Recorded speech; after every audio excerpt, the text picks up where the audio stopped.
coach, you mentioned your name. I did. I messed everybody up. Y'all be speaking. Wherever in front of your name. Oh, okay, that makes sense.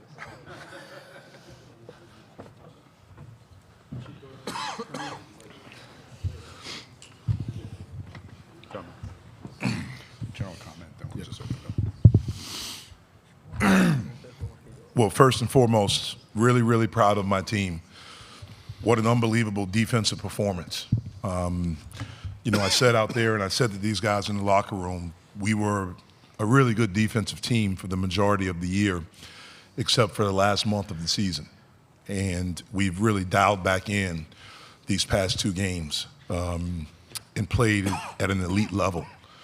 So really, really proud of them. We got off to an unbelievable start. We withstood a run from them.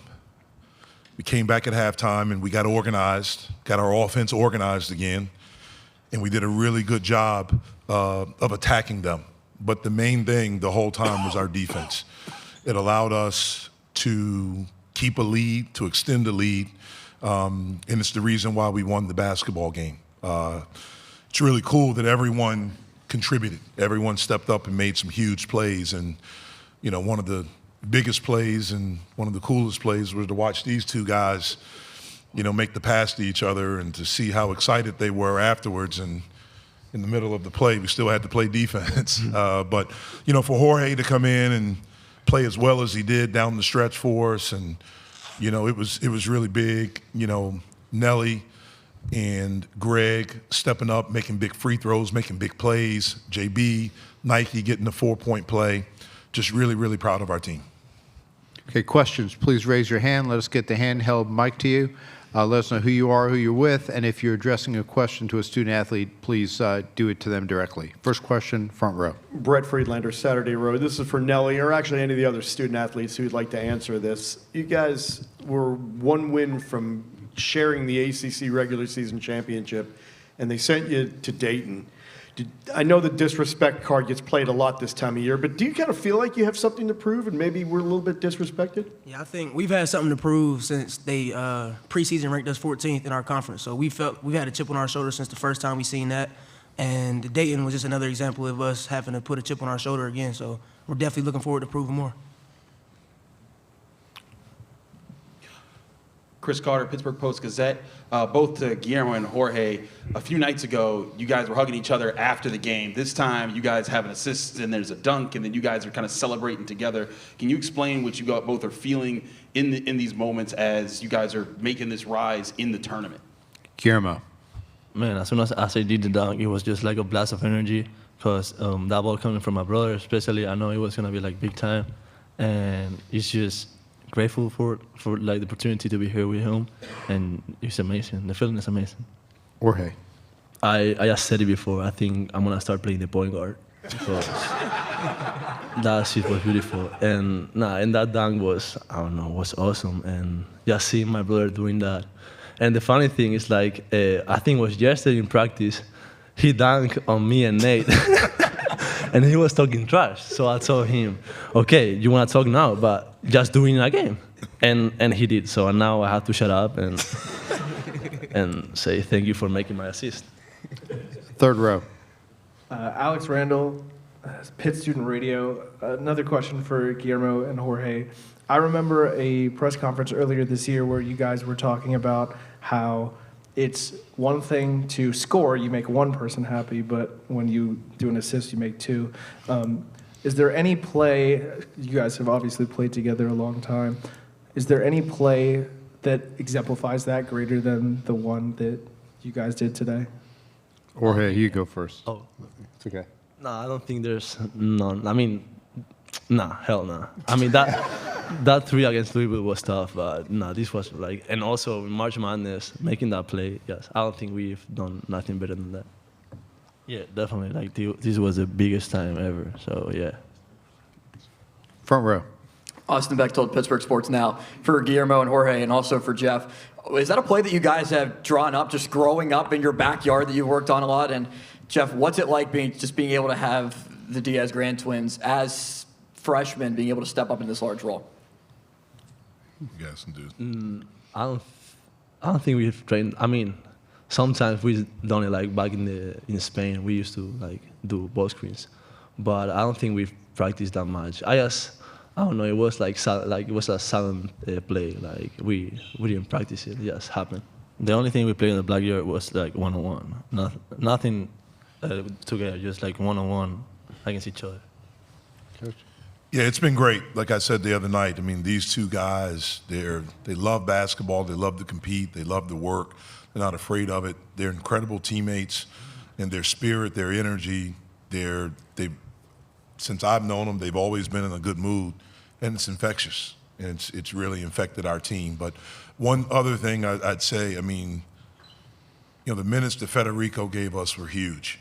I mean, absolutely huge. And, to be able to get him back and, number one, for him to experience this, to experience March Madness, and then to come in and play well, to score in the first half, to block a shot late in the game, and just the minutes that he gave us and the energy he played with was awesome. Third row. JB Ricks here from Spectrum News 1. I'll get a question in for the two seniors here, Greg and Nelly.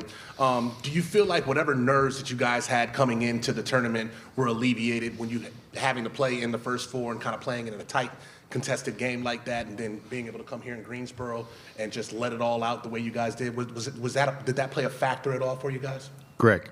Honestly, we've been doing this night in, night out in the ACC. We was prepared for any type of game. We've been playing every type of game in the ACC, and with the non-conference we had, we was prepared for any type of game. But I would say playing in Dayton gave us a little head start. I don't know how long it had been since Iowa State had played, but we was just coming off a game, and I felt like that gave us a little jolt at the beginning. Nelly. I'll second that. Second row. Chris Carter, Pittsburgh Post-Gazette. Greg and Nelly, especially you guys have both talked about leading into not just today, but these two tournament games about rebounding. And again, none of you guys, all stand out. No one stands out with 20 rebounds, but all of you kind of have 4, 5, 8 in that range. What does that say about you guys, actualizing and realizing the things that you guys have talked about as far as gang rebounding and working as a group? Nelly. Yeah, I think it shows when you look at the stat sheet. My man Greg went out there and got 8 today. But besides that, we all are just really locked in on game rebounding because we know that's what we got to do. We understand the assignment that's in front of us, and we're not going to miss details, especially not this time of the year. Greg. It's really just like a collective thing. Like, yeah, I did get 8, but Nelly, he be on me about, coming in to make sure I can get 8. So I think last game I probably had like 4 or 5, and Nelly told me that wouldn't be enough. So today I just came in with a mindset of trying to do everything I could to help my team win. So, and if that's rebounding, I'm going to do it. And I think all our guys think like that, not just me. Left aisle. Coach and maybe one or two players. Steve Reed from the Associated Press. You held them to 23% shooting. What was your strategy coming in? And obviously it worked, but what was your idea holding them down? Well, the main thing is that we wanted to keep the ball in front of us. We wanted to guard. We wanted to try to contain their dribble penetration as much as we possibly could. We wanted to have an awareness for culture. We felt like he was the guy, that we needed to defend the three-point line against, and we did an unbelievable job. Greg, Nike at the end, Greg and Nelly were switching stuff down there. Guillermo had a heck of a contest, off of a down screen. So I thought the attention to detail was really good there.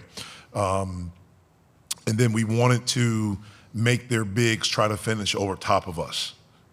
Just looking at their stats, watching them play, they had struggled to score really all year. They really needed turnovers. That's how they scored. And when we were up in the first half, that's how they got back in it. We started turning the ball over. We weren't organized offensively. I thought once we did a better job of that, then we were really able to contain them. Nelly. I think Coach has been on us recently about defending. We had a few games where we wasn't really as locked in as we should have been. And, when our coach gets on us like that, he's going to make the effort for us to really go harder in that aspect of the game. And we knew we had to do that to win today. Greg. It's really just like Nelly just said. We knew the last month of the season we had a chance to do something big, but we didn't because our defense. Everybody wanted to say it, but we knew. Our defense wasn't up to par. And we knew if we wanted to win games in March, we hadn't won some early, but if you want to win, you got to play some defense and rebound. So that's what we've been doing. Front row. Kate, you talked about how the team was more dialed in like you were before the way you ended the last couple of weeks of the season. What exactly did you guys work on? What exactly, brought that on?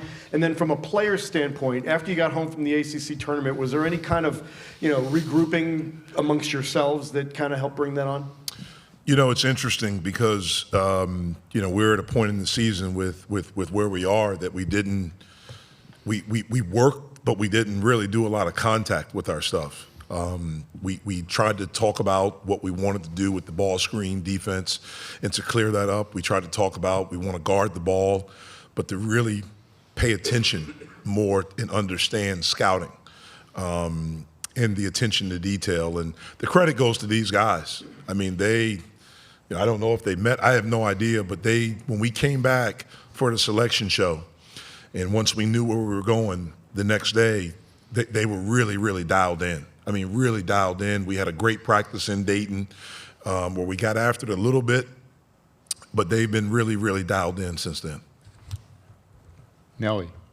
Yeah, like Coach said, I mean, we did have a players meeting where we came in and just kind of regrouped with everybody, let us know that obviously we didn't get the regular season journey finished how we wanted to, but we had an opportunity in March to go out here and do that. So we knew that it was going to require us to be really, really locked in and focused and paying attention to details, and that's kind of what we're doing. We got an older group who's been here before, and we understand what it takes to win in March. Second row. Chris Carter, Pittsburgh Post-Gazette. Jeff, we sat here about 8 days ago, and I asked you about the resilience of your team and what happened with Duke, and you said, I don't know. I think this shows the resilience we were talking about. What are you going, beyond just the practices and things, what have you seen from the identity of your team all season long that you saw live out on the court today? Yeah, well, I thought, 8 days ago, Duke happened to it. I mean, they're really good, and they may have been the best game they played all year. But I never wavered in my belief in them. I don't think they ever wavered in their belief in each other and themselves. And the main thing is that we didn't panic. We got home, we got away from each other, from the game for a couple of days. And when we got back together on Sunday, I think everyone was refreshed. We had been on a really emotional, 2 weeks. We beat Syracuse in a really emotional game where offensively we were great. And then we get into the next week. For the first time on Monday, we're ranked. We knew as much as and we never talked about it, but we knew. We knew if we can go with Notre Dame and we can win, we at least win a share. And we didn't. And I thought we were deflated. But I thought we came back and we played our butts off against Miami. Miami's a pretty good team, and they had a kid that made 6 threes against us. And again, we were hurt. We were emotionally drained because we left so much. But then we regrouped. We played a really good first half against Georgia Tech. Not so much in the second half. We were able to hold on. And then Duke happened. And so, again, we didn't panic. We didn't waver. We just talked about, let's get back to being us. Who we are is good enough. And let's do that. Let's get back to defending. And everything else will take care of itself. Last question, back left aisle. Josh Graham, WSJS. Jeff, kind of following in line with that, Jamarius mentioned in the locker room a message that you had to them that the conference schedule you guys played prepared them for this moment. Could you expand on that at all? Well, I just told them, we play in a great conference. It really is. And one of the things that's, I think, unique about our league is that there's so many different styles. When I've watched in scouting some of these other conferences, it seems like, I'm not saying every team is the same, but schematically the way they play is very similar. In our league, you may play a team that plays all zone. You may play a team that plays some junk.